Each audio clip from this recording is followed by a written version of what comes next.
같이 함께 성경 봉독하겠습니다. 사사기 2장 8절에서 10절 말씀, 사사기 2장 8절에서 10절 말씀.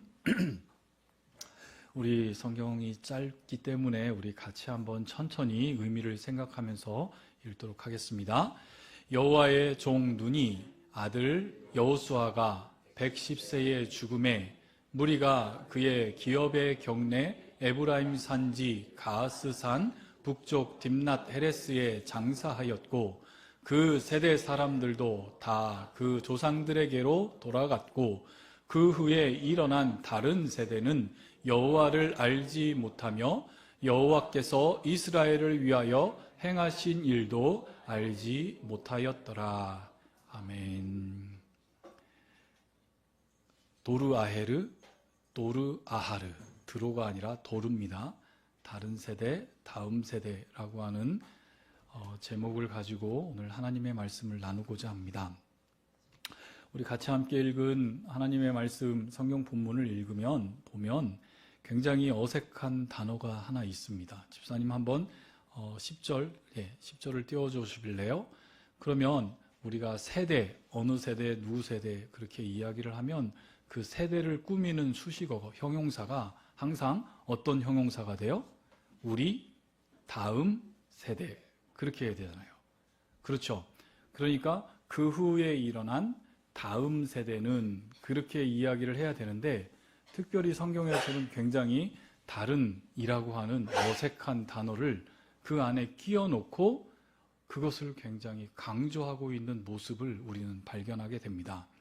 그래서 이것을 히브리어 본문을 찾아 단어를 읽어보니 이 성경 사사기 기자는 굉장히 의도적으로 다른이라고 하는 그 단어를 붙여놓음을 발견할 수 있습니다. 저 밑에 보시면 이상한 히브리어 글자가 보이죠? 근데 밑에 점을 제어하고는 위에 있는 그 글자가 어때요? 다 같죠? 그 위에 있는 글자가 다 자음이에요. 알렙, 해, 르. 그 모든 것이 다 같은 자음이에요. 그런데 그 같은 자음 아래 밑에 있는 모음이 달라 있는데, 모음이 어떤 것은 줄로 돼 있고 어떤 것은 점 하나 있어요. 점 2개가 찍혀 있어요. 그래서 아하르라고 하는 단어는 2개로 점이 돼 있고 아헤르라고 하는 단어는 점이 하나 있어요. 단지 달라요. 보이시나요? 네, 아하르와 아헤르의 차이가 그건데, 아하르라고 하는 것은 다른이라고 하는 뜻이 있고 아헤르라고 하는 것은 다음이라고 하는 뜻이 있어요. 그러니까 이 사사기 기자가 성경을 쓸 때에 도르라고 하는 그 세대를 수식하는 말로 아하르라고 하는 다음 세대를 쓸 수 있었는데, 그 안에 모음을 점으로 바꿔서 아헤르라고 쓰며 그 세대가 다음 세대가 아니라 다른 세대가 되었음을 특별히 강조하고 있어요. 이 성경을 기록한 사사기의 기자가 어떠한 마음으로 다음 세대가 아닌 다른 세대로 기억을 했는지 여러분 굉장히 궁금하지 않나요? 우리도 이 세대를 살아가면서 우리 부모들의 세대는 우리 다음 세대를 기억하고 다음 세대를 기대하며 다음 세대가 우리보다 더 풍성히 부흥하며 그들이 더 우리들보다 더 많은 복을 받기를 원하는 게 부모 세대들의 마음이지 않나요? 그런데 이 성경을 기록한 부모 세대의 기록자는 그 나보다 밑에 있는 다음 세대를 향해서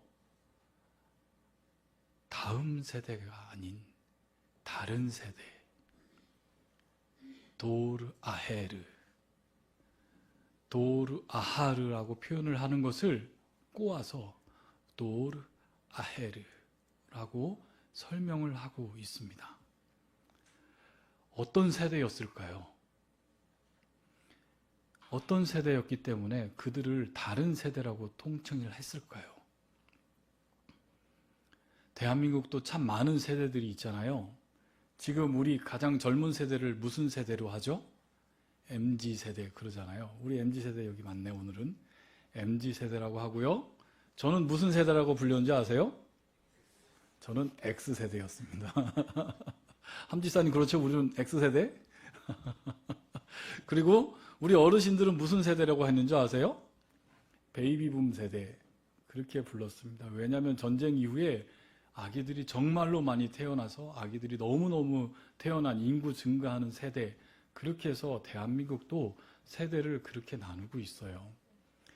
그런데 그것을 대한민국 전체의 세대로 생각하지 말고 우리 개인의, 여러분 인간, 여러분 가정의 세대로 한번 생각해 보자고요. 저는 밀양 변가의 충정공파 28대 손입니다. 그러면 저는 우리 할아버지, 변자, 개자, 량자 할아버지의 28대 손이에요. 우리 변자, 개자, 량자 할아버지가 어떤 할아버지시냐면요, 세종대왕의 선생님이셨습니다. 뼈대 있는 집안이에요. 근데 정말로 뼈대 있는 집안의 자손인지는 모르겠는데 그래요. 우리 집안에 또 누구 있는 줄 아세요? 이순신 장군의 어머니가 변씨예요. 이순신 장군이 그렇게 극토록 그 효심을 펼치며 어머니를 생각하며 쓰였던 그 수많은 시조들이 생각나잖아요. 그 할머니가 우리 가문이에요. 그리고 변학도 아세요? 변학도?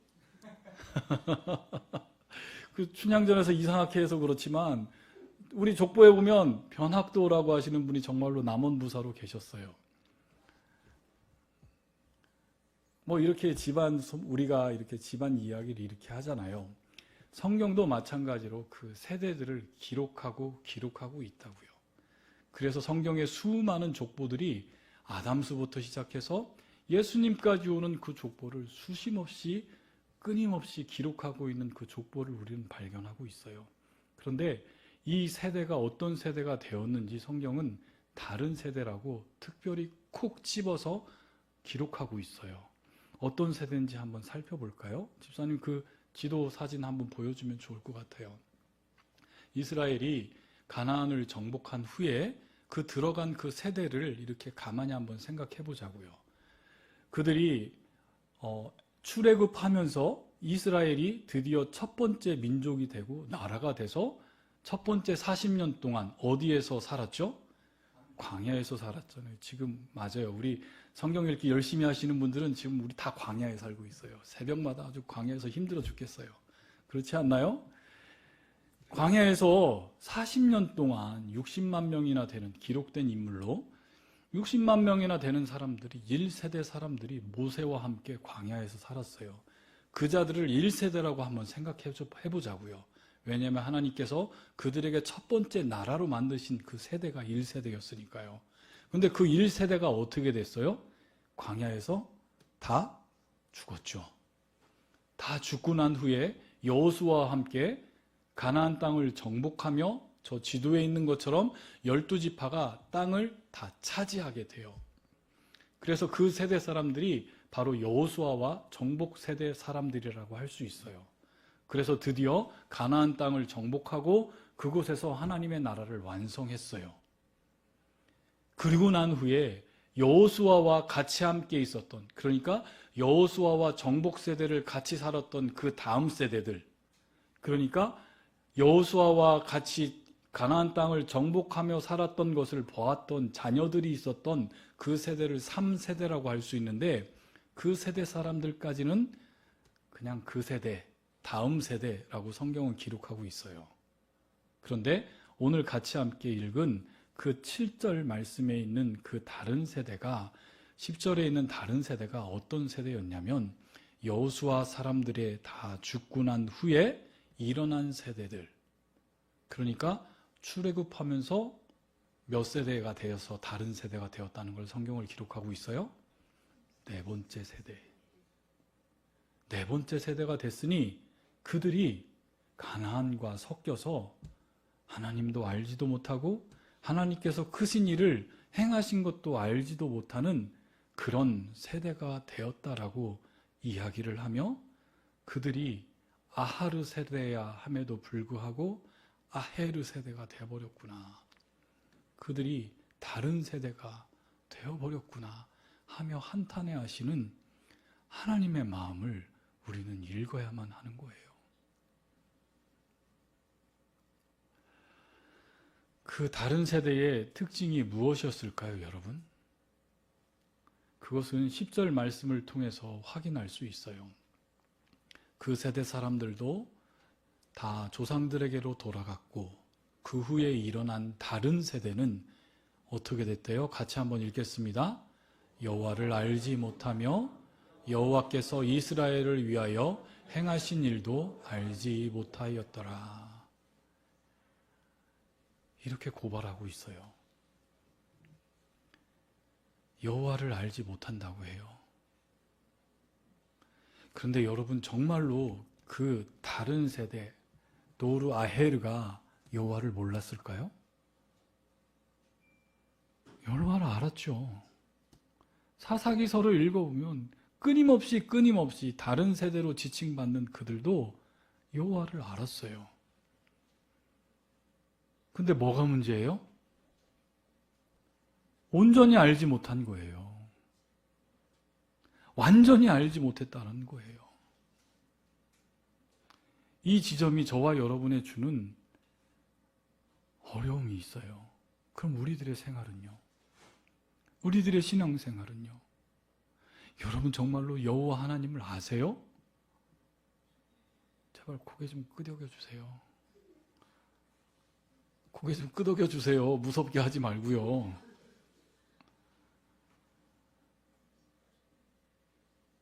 하나님을 아세요? 그럼 그 하나님에 대해서 한번 제가 A4 용지 줄 테니까 한번 써보실래요? 하나님에 대해서 얼마나 알고 계세요? 몇 줄 적어내리며 갈 수 있을 것 같아요? 하나님을 알지 못하는 세대가 다른 세대라고 성경은 이렇게 하나님의 마음을, 안타까운 마음을 기록하고 있는 거예요. 그리고 또 뭐라고 해요?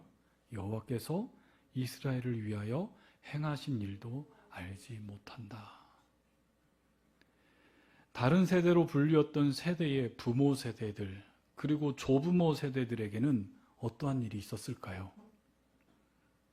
출애굽을 경험하면서 하나님께서는 그 할머니, 할아버지 세대들에게는 자유를 허락하셨고, 비록 힘든 광야 생활을 거쳤지만 그 광야에서 구름 기둥과 불 기둥으로 하나님께서는 언제나 함께 하셨고, 가나안 정복을 통해서 그 부모님들 세대에는 하나님께서 그들의 약속하신 땅을 주셨고, 그리고 그 가나안 땅에 임하신 하나님의 영광을 바라본 그들의 어머니, 아버지의 세대가 있었어요. 그걸 다른 말로 정리하면 이렇게 정리할 수 있어요.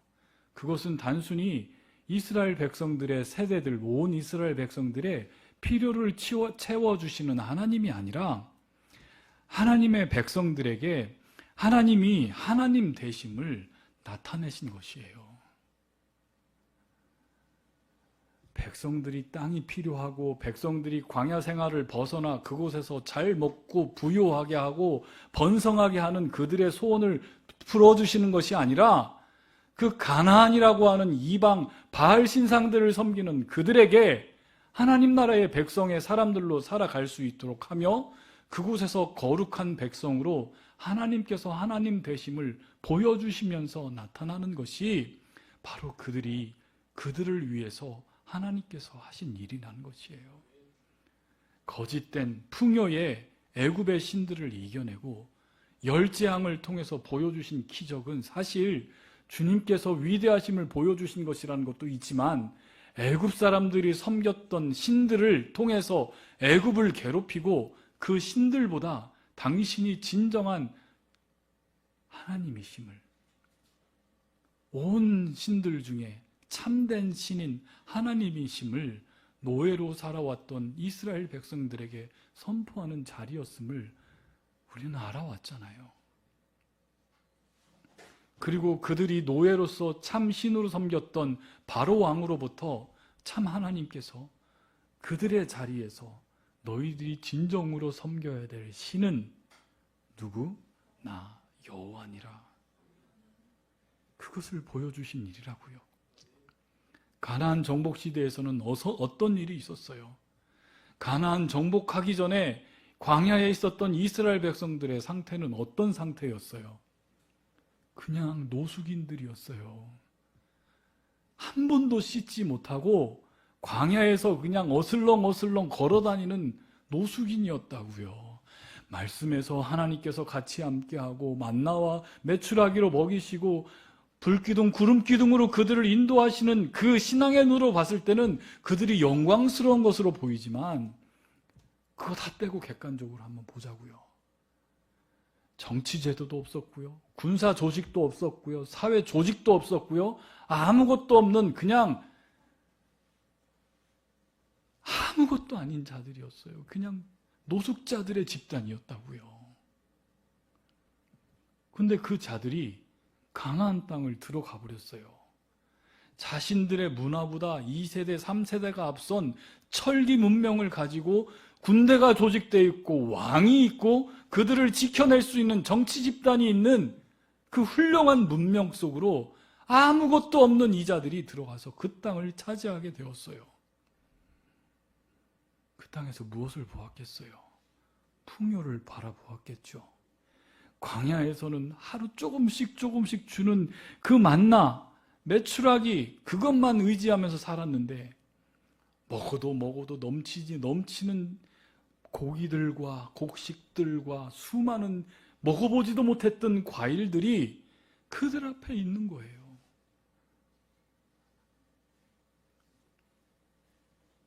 누가 더 위대한 신이에요?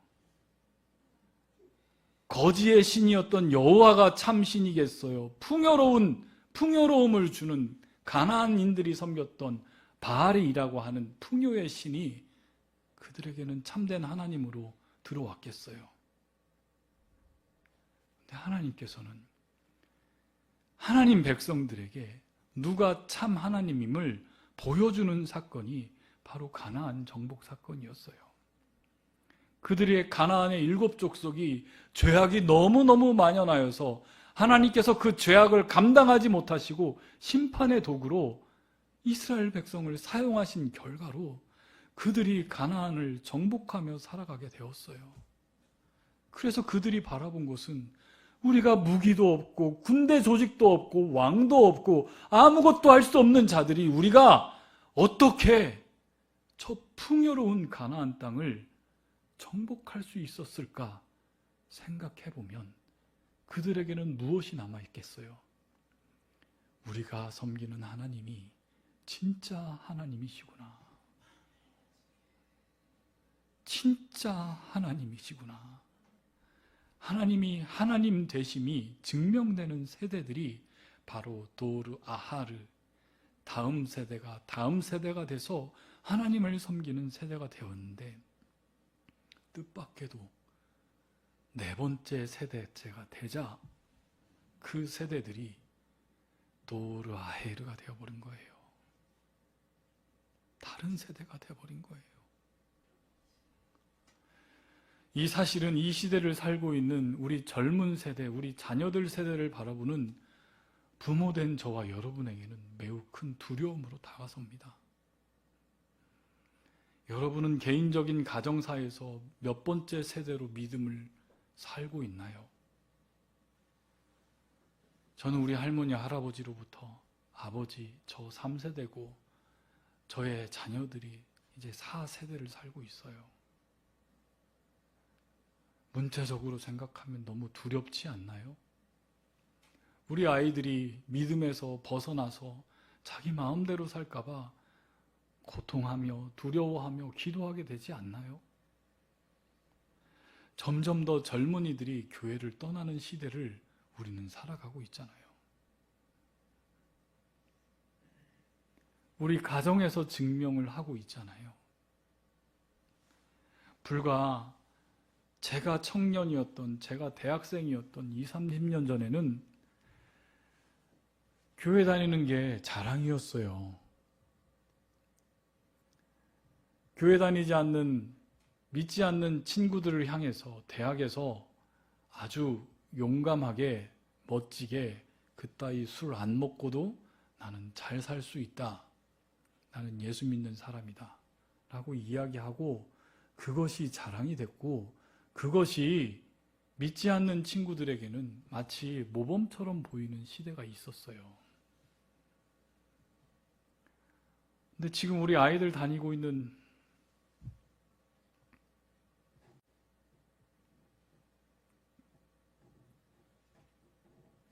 지금 이 시대는 예수 믿음이 거룩을 향해 살아가는 것이 콧방귀에 끼는 그런 시대가 되어버렸다고요.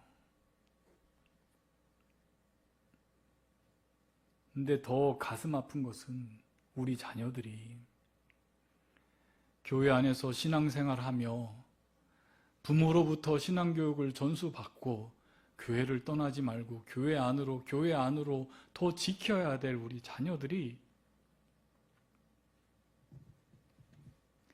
오히려 더 교회를 외면하고 교회로부터 떠나려고 하는 그 현상들을 우리는 바라보고 있잖아요. 이것은 마치 제가 2000년에 영국이라고 하는 곳을 잠깐 단기 선교처럼 가서 그곳에 있는 교회들의 현실을 보고 왔었던 그런 현실이 이제 우리나라에 와 있는 것 같아요. 그때 영국에 있는 수많은 젊은이들이 대학을 들어가면 아이들이 무슨 의식을 치른 줄 아세요? 자신들이 의지와 상관없이 유아 세례 받았던 그 모든 것들을 취소하는 마약과 술이 넘치는 파티를 하며 어려서부터 억압적으로 부모들에게 교회를 다니게 했고 자기 의지와는 상관없이 유아 세례를 받았던 그것을 취소하는 음란한 파티를 즐기며 했었던 일들이 부지구시로 일어났던 것이 유럽의 사회였어요. 그래서 불과 100년 전에 온 유럽 사회가, 온 영국 남부 웨일즈가 주일날만큼은 모든 상점이 문 닫고 거룩을 향해서 살았던 그 나라가 이제는 1%도 교회 다니지 않아요. 그 화려한 교회들이 이슬람 성지로, 이슬람 사원으로 변화되든가 가장 화려한 클럽으로 변해서 강대상이 있는 자리가 가장 비싸게 팔리는 술자석이 되었고 그런 시대가 이미 유럽에서는 시작돼서 더 이상 교회 다니는 사람들을 우리가 마치 무당들을 무시하고 어떻게 지금 현대 지성인을 가지고 무당을 찾아갈 수 있어 라고 하는 그런 경멸의 시각으로 크리스찬들을 바라보는 시대가 되었다고요.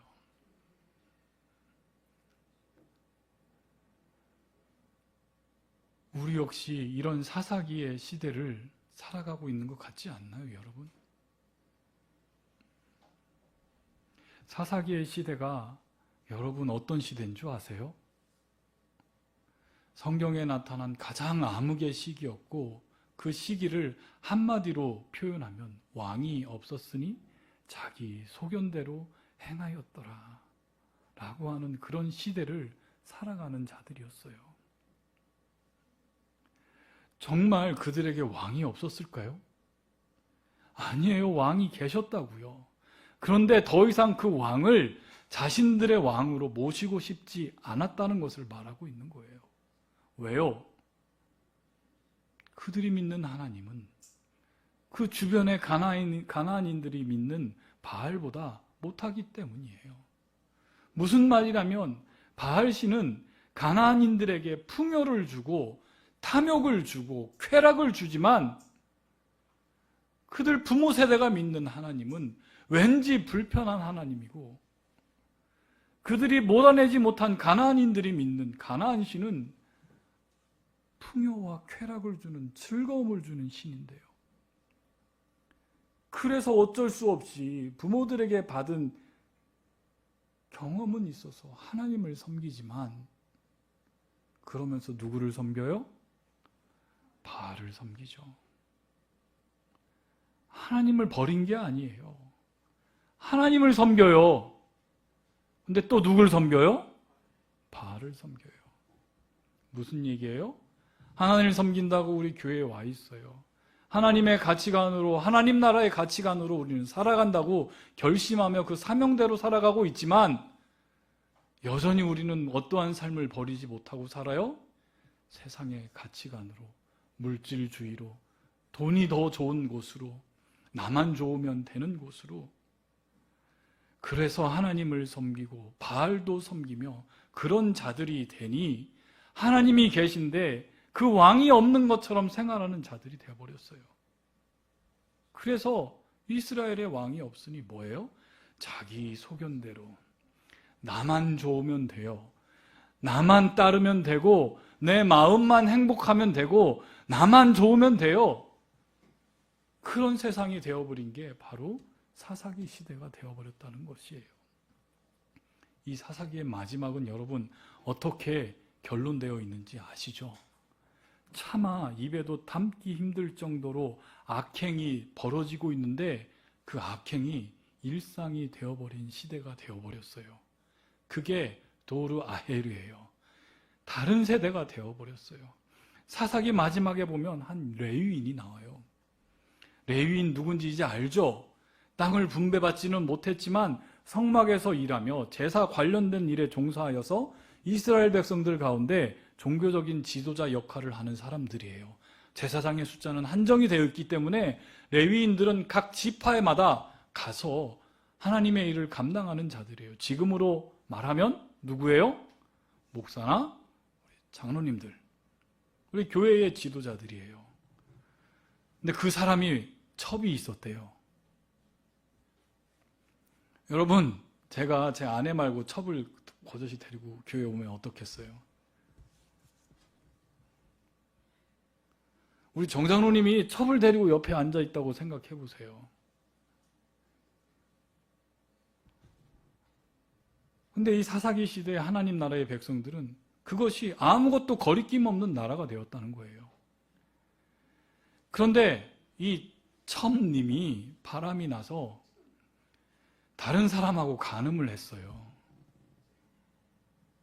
그래서 이 첩은 레위인에게서부터 도망갔어요. 왜 도망갔을까요? 돌로 쳐 죽이니까. 그런데 이 이해심이 많는 이 목사님은 너무너무 사랑이 많아서 이 첩의 아버지 집에 가서 정중히 자신의 첩을 데려오기 위해서, 장인이라고 부르긴 좀 그런데 그 장인에게 가서 5일 동안 묵으면서 설득하고 이해시키고, 그래서 이 첩을 설득해서 자신이 죽음으로부터 막아준다고 하고 자기 집으로 데리고 와요. 돌아오는 길에 어디 집에 묵을 데가 없어서 밤이 깊어서 어느 한 동네에 들어가 묵기를 청해요. 그리고 그곳에 머물러서 여장을 풀었는데 그 마을에 불량배들이 나타났어요.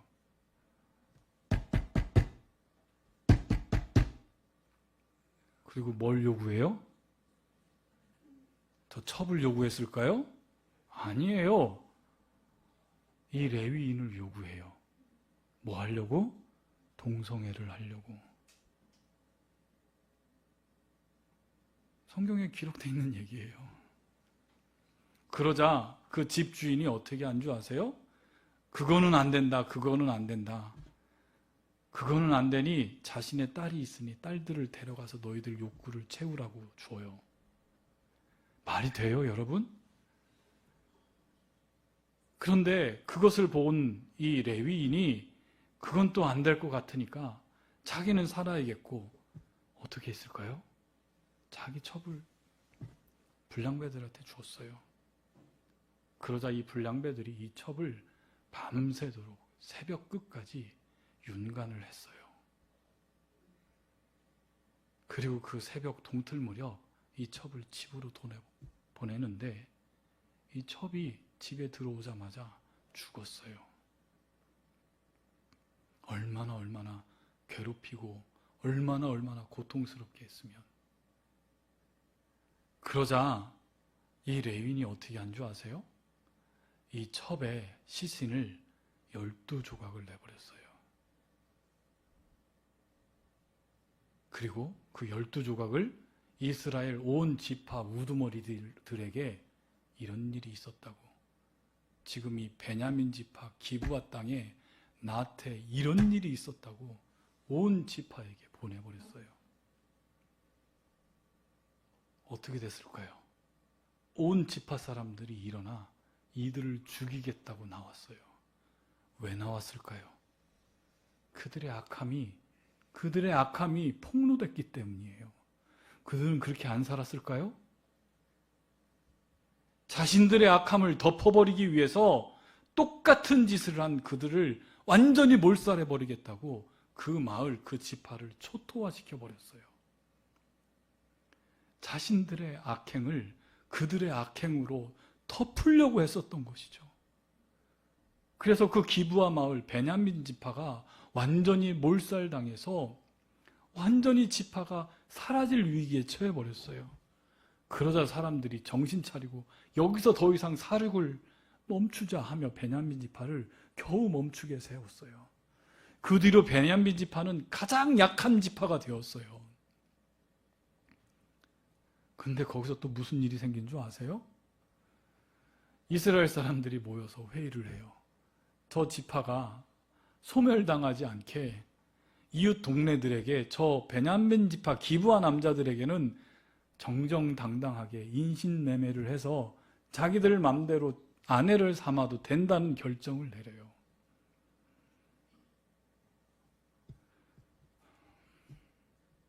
참 입에도 우리 지금 이 시대의 생각으로도 할 수 없는 일들이 하나님 나라 백성들에게 이루어지고 있는 현장을 우리는 보잖아요. 참 저는 이런 이야기들을 성경에서 읽을 때마다 하나님 도대체 왜 이런 이야기까지, 제가 대학생 때는 참 숨기고 싶은 이야기였어요. 아주 치열하게 믿지 않는 애들하고 막 논쟁을 했었던 일이라서 꼭 이런 거 들고 이런 하나님이 무슨 하나님이냐고 저한테 막 달라드는 애들이 있었거든요. 그럼 저는 반대로 얘기해가지고, 이러니까 나는 하나님을 믿는다고, 이러니까 하나님을 믿을 수밖에 없다고, 이걸 어떻게 숨겨요?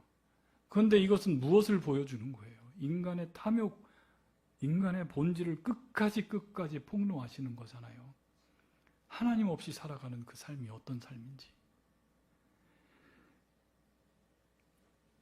그냥 악행이 일상이 되어버렸어요. 자신들이 무슨 짓을 하는지도 모르고 자신들의 소견에 옳은 대로 하나님 없이 행하는 그 모든 일들이 그냥 그것이 자신의 의로 생각하며 돼버린 세대가 되어버렸어요.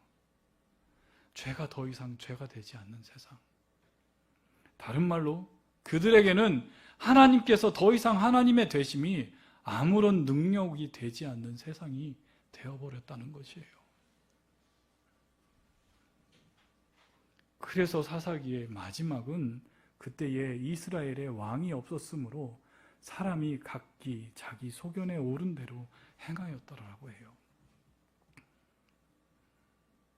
어떻게 해요? 하나님을 아는 것도 없고 하나님이 그들을 위해서 행하신 일도 모르는 세대는 바로 그들 자신이 자신의 주인이 되어서 하나님께서 그들의 왕이 될 수 없었다라는 것입니다. 왕이 없어요. 내가 왕이 되었어요. 그런데 그거 아세요? 언제나 하나님은 그들의 왕이셨다라는 걸요. 여러분, 이렇게 세세하게 당신 나라의 백성들의 악함을 기록해서 들려주시는 하나님의 마음을 여러분들 아시겠어요? 왕이 계신데 왕이 없대요. 분명히 그들은 하나님 나라의 백성들인데 하나님을 잃어버렸다고, 법도 없고 질서도 없고 오직 자신만 좋으면 되는 세상, 나만 괜찮으면 되는 세상, 나만 좋으면 되지, 나만 내가 세상의 주인이니까, 중심이니까 라고 하는 그 세대. 지금 이 시대를 바라보는 것 같지 않나요, 여러분?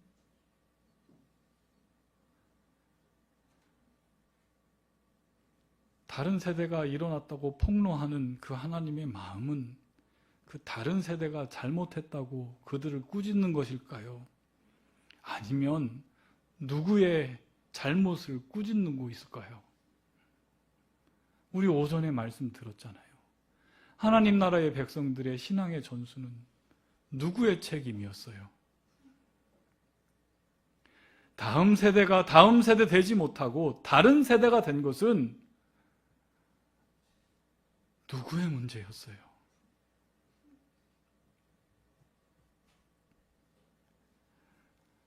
부모들 먼저 여호와를 충분히 알지 못했고, 부모들의 세대를 먼저 일상에서 하나님께서 하나님 되심에 대한 삶의 현장을 자녀들에게 나누어 주지 못했다라는 것을 말하고 있는 것입니다. 우리 부모들의 삶의 현장을 누가 제일 잘 알아요?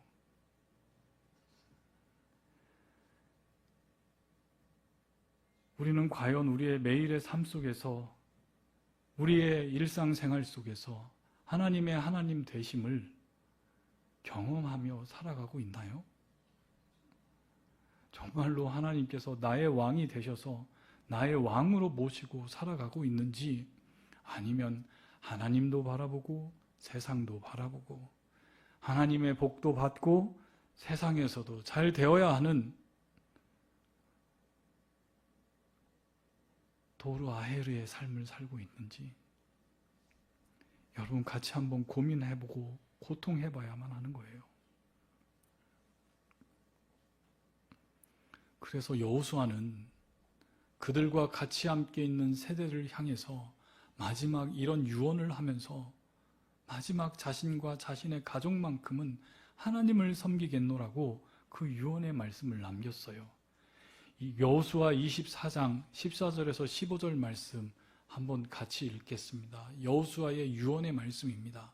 그러므로 이제는 여호와를 경외하며 온전함과 진실함으로 그를 섬기라. 너희의 조상들이 강 저쪽과 애굽에서 섬기던 신들을 치워버리고 여호와만 섬기라.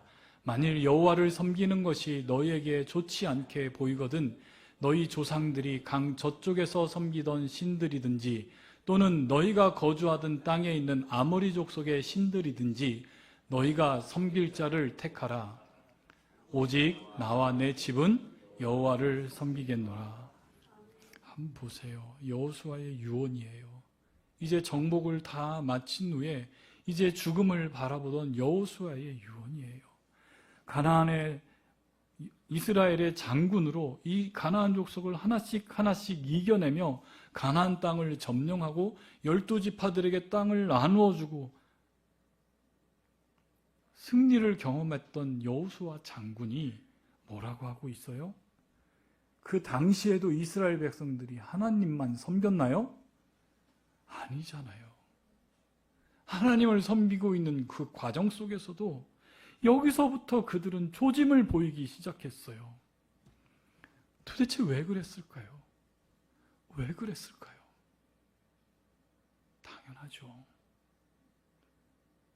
가나안의 풍요가 눈에 보이는데요.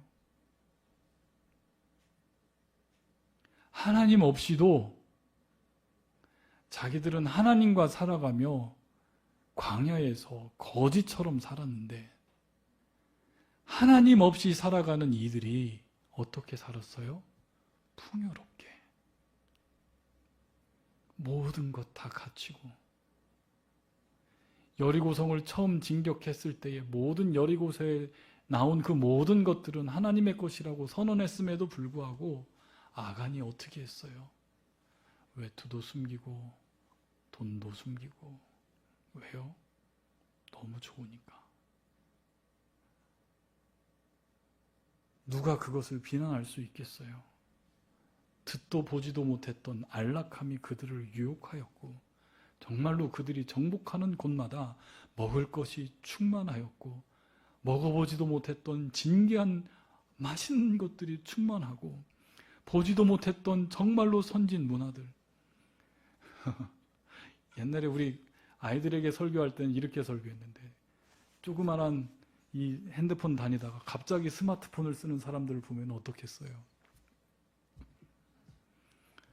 스마트폰 못 쓰나?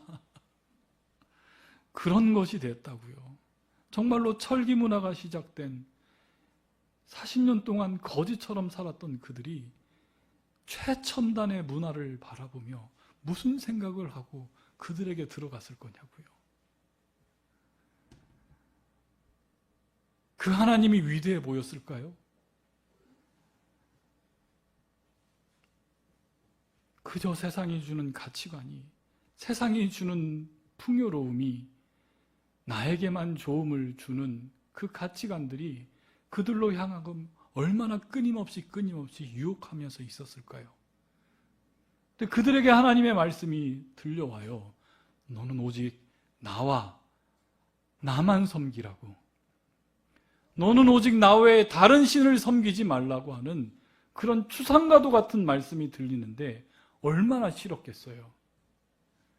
너희는 거룩해지라고, 구별되라고, 저 풍요로부터 구별된 삶을 살으라고, 초막을 만들어서 저 광야에서 살았던 그 삶을 살으라고 그런 명령들이 내려오는데 그것들을 따르는 게 얼마나 싫었을까요?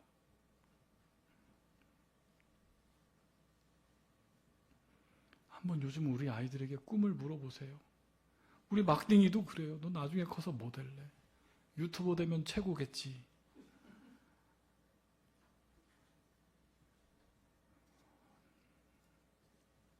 부자 되고 싶어 해요. 많은 아이들이 연예인 되고 싶어 해요. 왜요? 세상이 주는 성공이, 그런 가치관이 하나님의 말씀으로 살아가는 것보다, 하나님의 나라에 소망을 품고 살아가는 것보다 더 큰 영향력을 끼치고 사는 세상을 살아가고 있어요. 하나님 나라에 소망이 없다고요. 그건 우리의 본질과도 우리의 탐욕과도 다 있는 거예요. 우리 부모들이 우리 아이들에게 보여주는 삶의 목표가 정확하게 말씀대로 살아가는 모범의 삶의 표본을 우리가 보여주지 못했고, 오히려 세상이 주는 목표에 조금 더 좋은 대학, 조금 더 좋은 직장, 조금 더 능력 있는 배우자, 조금 더 돈을 더 많이 주는 곳. 여러분 한번 솔직해지자고요. 모세로부터 받았던 그 쉐마, 들으라 이스라엘은 점점 허공으로 사라지는 모습을 우리는 발견하고 있습니다. 사사기 1장에 이스라엘 족속은 각 가나안 족속들을 점령하면서 쫓아내라고, 모두 다 죽여버리라고 하나님께서 명령하셨는데 그들이 죽였을까요? 안 죽였을까요? 못 죽였을까요? 안 죽였죠. 안 죽였어요. 모두를 쫓아내라고 하나님께서 명령하셨고 여호수아를 통해서 모든 족속들을 몰아내라고 명령하셨는데 안 쫓아내요. 어떻게 쫓아내요? 저들이 더 좋은 거 갖고 있는데. 그래서 한편으로는 하나님을 섬기고 또 한편으로는 바알도 섬기고 하나님의 축복도 받고 바알의 풍요도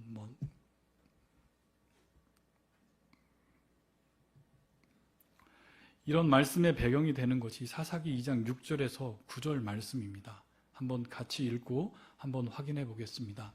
전에 여호수아가 백성을 보내매 이스라엘 자손이 각기 그들의 기업으로 가서 땅을 차지하였고, 백성이 여호수아가 사는 날 동안 여호수아 뒤에 생존한 장로들 곧 여호와께서 이스라엘을 위하여 행하신 모든 큰 일을 본 자들이 사는 날 동안에 여호와를 섬겼더라.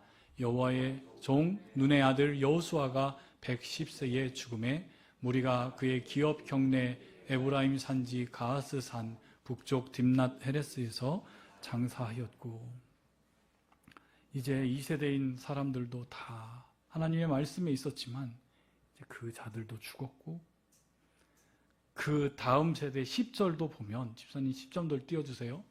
그 10절도 보면 그 세대 사람들도 다 조상에게 갔고, 여기서 그 세대 사람들은 누구예요? 여호수아 다음에 있었던 그 세대 사람들이 다 돌아갔고, 그런데 여기서의 가장 큰 가장 큰 좌절은 누구의 좌절이었어요? 그 후에 일어난 다른 세대가 아니라 그 세대 사람들에게 문제가 있었다는 거예요.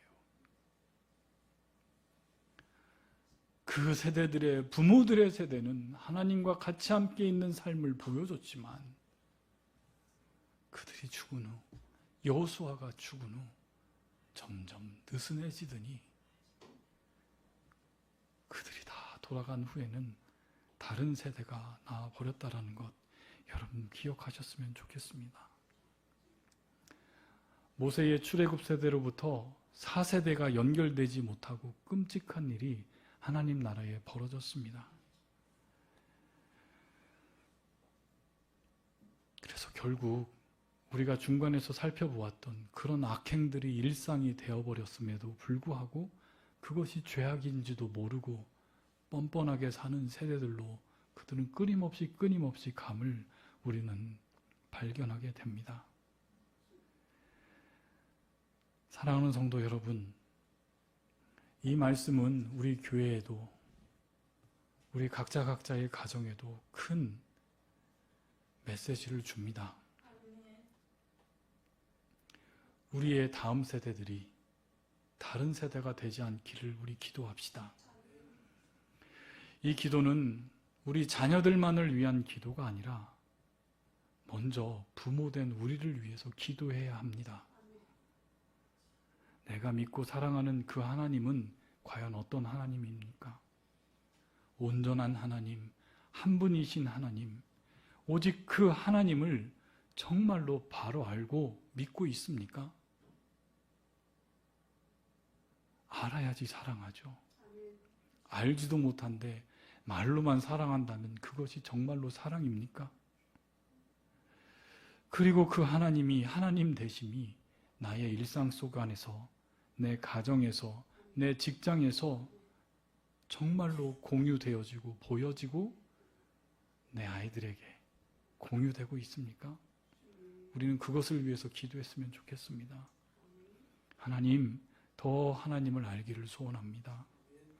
하나님, 더 하나님의 되심의 삶이 나의 일상생활 속에서 우리 아이들 앞에서 보여지게 하시옵소서. 우리 같이 함께 기도했으면 좋겠습니다. 바로 그렇게 해야만이 우리 자녀들이 저와 여러분을 보고 우리 아버지께서 사랑하신 그 하나님, 우리 할머니께서 그토록 사랑했던 그 하나님을 나도 사랑하겠다고 할 수 있는 그 고백이 우리 자녀들에게서, 우리 손주들에게서, 그리고 우리 젊은이들에게서 들려야 되지 않을까요?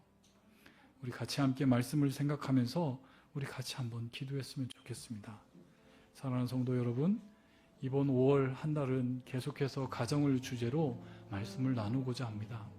우리의 삶에 하나님께서 우리의 가정을 허락하신 이 의미를 깨달아 우리 세대로 끝나면 안 됩니다. 우리 세대로 여기서 마무리 지으면 안 됩니다. 그렇지 않나요? 그 좋은 아버지, 그 좋은 하나님, 그 사랑을 어떻게 내 대해서 끝내버릴 수 있겠어요? 아니에요. 내 아이들에게도, 내 손주들에게도, 내 종손주들에게도, 내 고조손들에게도, 내 10대 선도들도 우리 위대한 할머니께서, 위대한 할아버지께서 이러한 믿음의 유산을 남겨주었느라고 그것을 남길 수 있는 위대한 신앙의 가문이 되게 해달라고 우리 같이 함께 결단에 기도하도록 하겠습니다.